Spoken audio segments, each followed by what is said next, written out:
Hi guys, it looks like Remainer rejoiner political leader Gina Miller had her bank account closed in what seems to emulate the saga Nigel Farage has dragged the UK through over the last few weeks.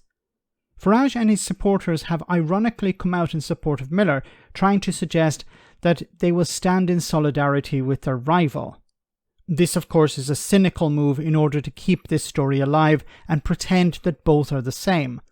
The problem is they are not the same. And Sky News here explains why.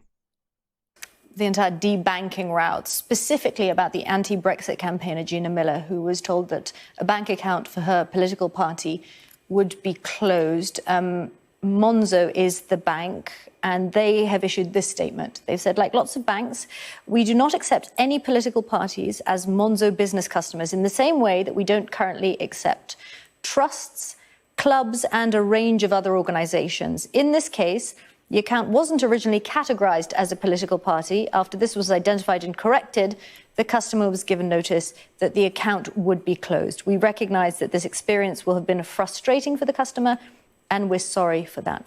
So the customer in question, Gina Miller, a bank account for her political party, True and Fair. So the latest from Monzo Bank there. So it's not the same as Nigel Farage. It's not a political decision being made by Monzo Bank. They said that we don't give out bank accounts to political parties.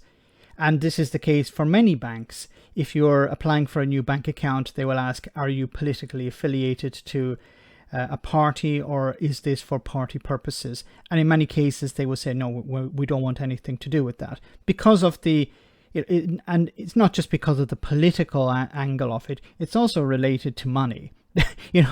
Political parties receive donations, and some of those donations can be a bit dodgy. The banks don't want to be involved in money laundering or any sort of dodgy business like that. So that's why many banks in Europe and in Britain will say, no, we don't want to open accounts for political parties. Some banks will, many banks will not.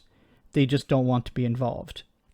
So this is not like Nigel Farage, because Nigel Farage was not opening a bank account on behalf of Reform UK or Brexit Party or UK Brain like that. His bank account was a private one. Gina Miller's was a political party bank account, not her own. So I hope this will be put to bed. But it's interesting how the far right and Brexiteers, Nigel Farage, Jacob Rees-Mogg, I believe, came out in support of Gina Miller here, of course not understanding the reality.